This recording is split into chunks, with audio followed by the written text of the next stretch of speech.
So that's what we're going to look at today as far as uplifting. What's my next slide? So here's what happens in football. Football, especially in professional football, you're paid to move you're a grown person, you're paid to move another grown person that's the size of you or better to a position that he doesn't want to go to. And he's paid to push you into a position you don't want to go to. That makes it kind of button heads. So one person's going to be better or win that battle and one's not. Because one person, wherever they end up on the play, is going to say that this person was going to move the other person to where they wanted to go. So what if you had a job, though, whatever your job is, whatever your responsibilities on that job are, if you had a competing firm have that same position in their firm come sit next to you. You had the same desk and you were assigned the same thing. And whoever got it, whoever achieved that assignment first, would be rewarded. And if you didn't achieve it, then you weren't rewarded.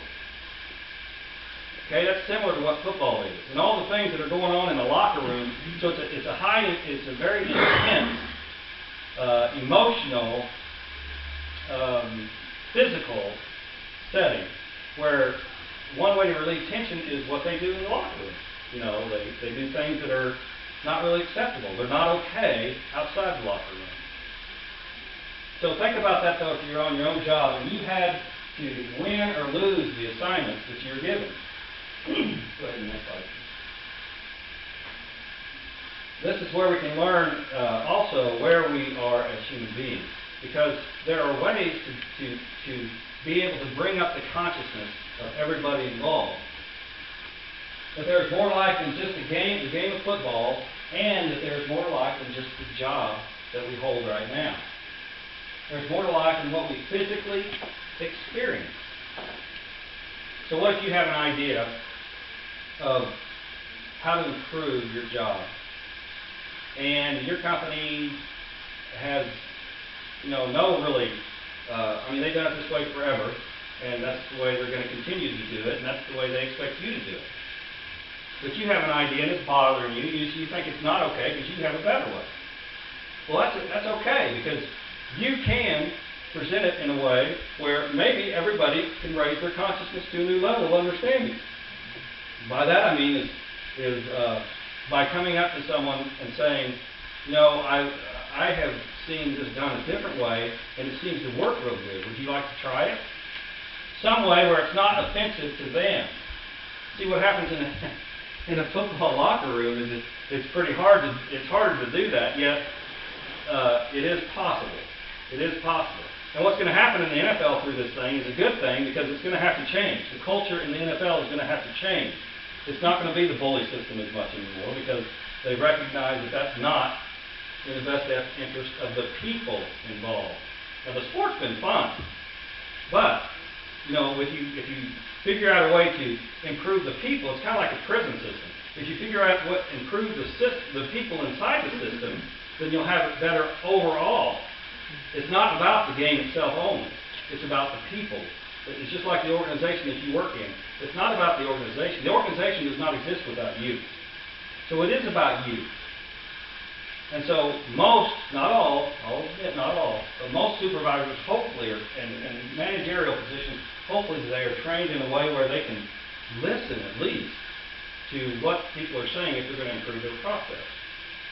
And the same is with football. If you've got an idea that's going to improve the process, then most people will listen and want to see if it works or not. Now, if it's something they tried before, then maybe they won't. Next slide. In the story of Jesus, when he was teaching, or when he was healing someone on a Sunday, on the Sabbath, well, not Sabbath, on the Sabbath, not on Sunday. On the Sabbath, he knew that the Pharisees were out there looking at him and judging him on what he was going to do. And so when he healed this person, after that, he went to the Pharisees and asked them this in Luke 6:9. I will ask you one thing. Is it lawful on the Sabbath day to do good or to do evil? To save a life or to destroy it? Jesus was so in tune with the Christ within himself, he knew the questions before they were even asked. But you are too. When you understand that you have, when you get that new idea, a better way to do things, that's the Christ expressing as you. So it won't make a difference to you whether the idea is accepted or not. But you offering it is the important part. You expressing that Christ ability is the important part. Okay? Because we have to be grateful for where we're at now. We may look at cannibalism right now and say, oh, that was terrible. How could they ever do that? Yet that led us to where we're at now. We may look at that football locker room and say, that's terrible. How did they let that happen forever? But we have to realize that that's where we're at now. I mean, we've come from gladiators to football. So that's a step up, isn't it? Yeah. They may say they want to kill each other on the field, but they actually usually don't do it. I know that, yeah. That's what a lot of people are doing, and that's why she's giving me a face like, oh, how could they even say that? I wouldn't say that anymore, but I did say that a few times. I didn't literally mean it. I didn't literally mean it, and that's where we get confused sometimes. The people outside looking at it think, oh, they really mean that, but they don't. But some of them get confused. That's the problem. That some of them in that culture get confused that is what they mean. And they do try to do that. I don't know if you saw this week that, and it just blows my mind too. I guess I'm feeling about this like some people about football locker rooms. This fighter in Syria fighting the government beheaded another person, Islamist. And they later found, because he thought he was with the Syrian army, later found out that he was one of his fighters. But he went on YouTube or wherever and said, have you seen this? He said, well, it's okay because in the Quran, Allah says he will forgive you as long as you killed somebody thinking that they were the infidel. What? Do you see the difference though there between that and what Jesus taught? Thou shalt not kill, and for no matter what reason.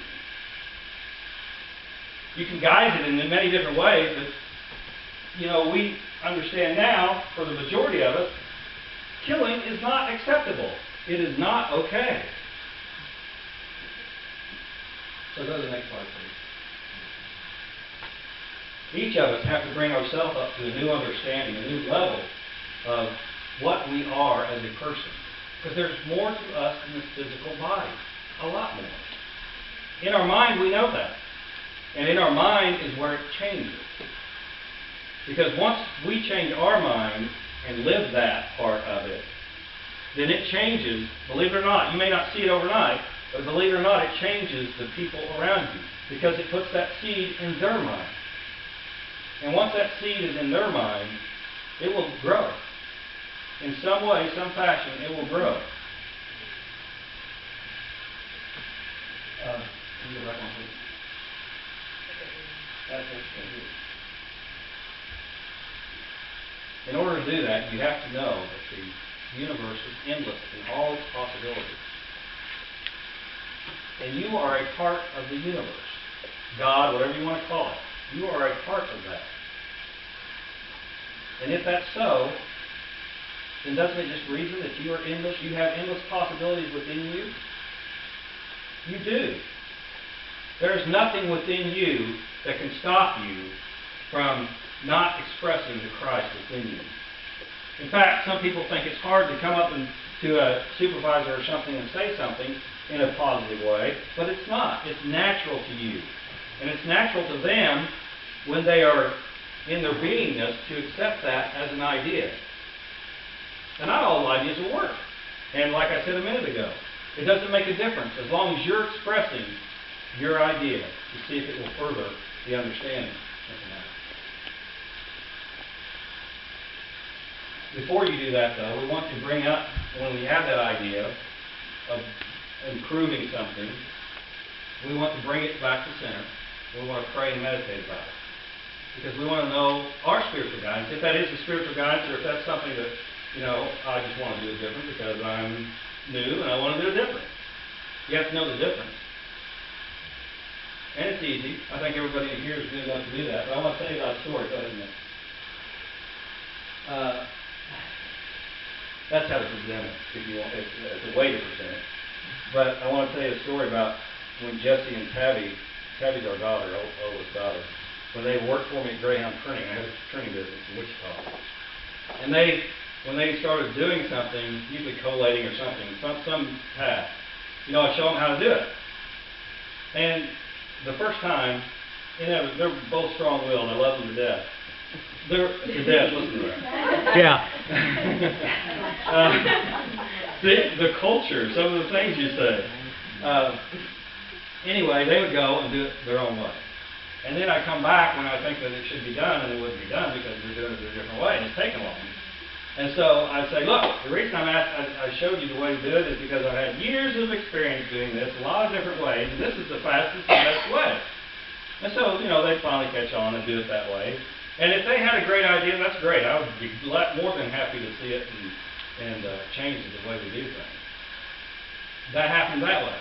But then when I went to work for Unity Village and had their printing department too, they had been doing things the way they had been doing them for 100 years. And it wasn't even close to being the way that the new technology is. It's not even close. So I introduced some of this new technology, and what did I get? Resistance. Of course I got resistance, because it's something new that they weren't accustomed to.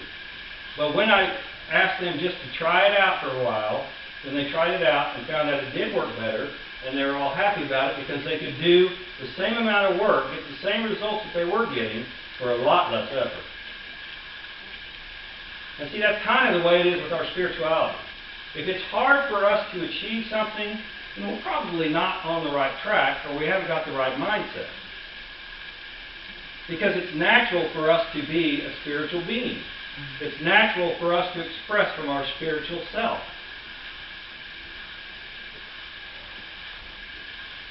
Okay, that's the way I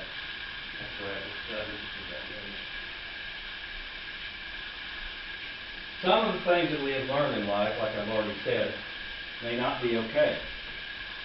And I think a lot of people, I know a lot of people in Unity, have come from a different understanding of what Christianity and spirituality is. And you come back to Unity because something has touched you. That seed that has been planted in your mind has started to grow. And it's growing not because I put it there, or Reverend Francie put it there, or anybody else put it there. It's because it was always there. It was always there to begin with. And all we had to do was be open to it. See, that's just being naturally what we are as a spiritual being. It's not hard. In fact, it's easy. But we do have to release the things that we have learned now that were not correct and that do not serve us anymore. We do have to release those to continue on our growth. If we don't, that holds us back, holds us down like an anchor. Because we're still trying to hold on to that old belief while we're trying to move on to a new belief. It doesn't work.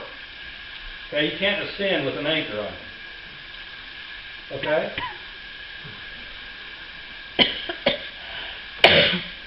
When we are being an example by living here, the heaven here on earth, we make a difference.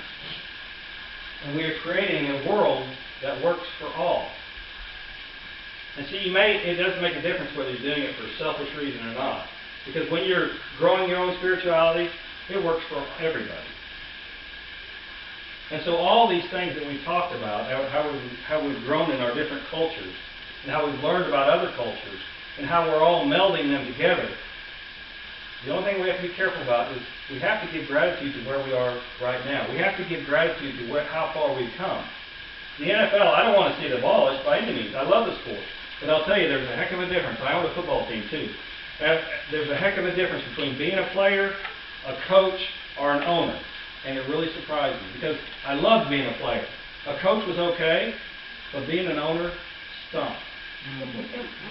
It did. Because I had already learned this camaraderie, even though it wasn't the best camaraderie. I mean, it was kind of a rough and tumble world. I'd already learned that. And when you're an owner, you're not a part of that. They don't let you in at all. The only reason that this is a story on the NFL is because one of the players got out and made it a story. He left. Otherwise, that culture would still be the same. But there's a reason for him leaving. In the grand scheme, it really had nothing to do with him. The universe is saying it's time for this culture to change. It's time for us to quit saying things that we don't really mean. It's time for us to learn a better way. And so each and every one of us here today know that better way because it's within us. All we have to do is tune in. It's as easy as changing the dial on the radio station. Tune in. And then you won't think, in the Holy Ghost. You'll know about through the Holy Ghost. God's blessing you right now. Thank you.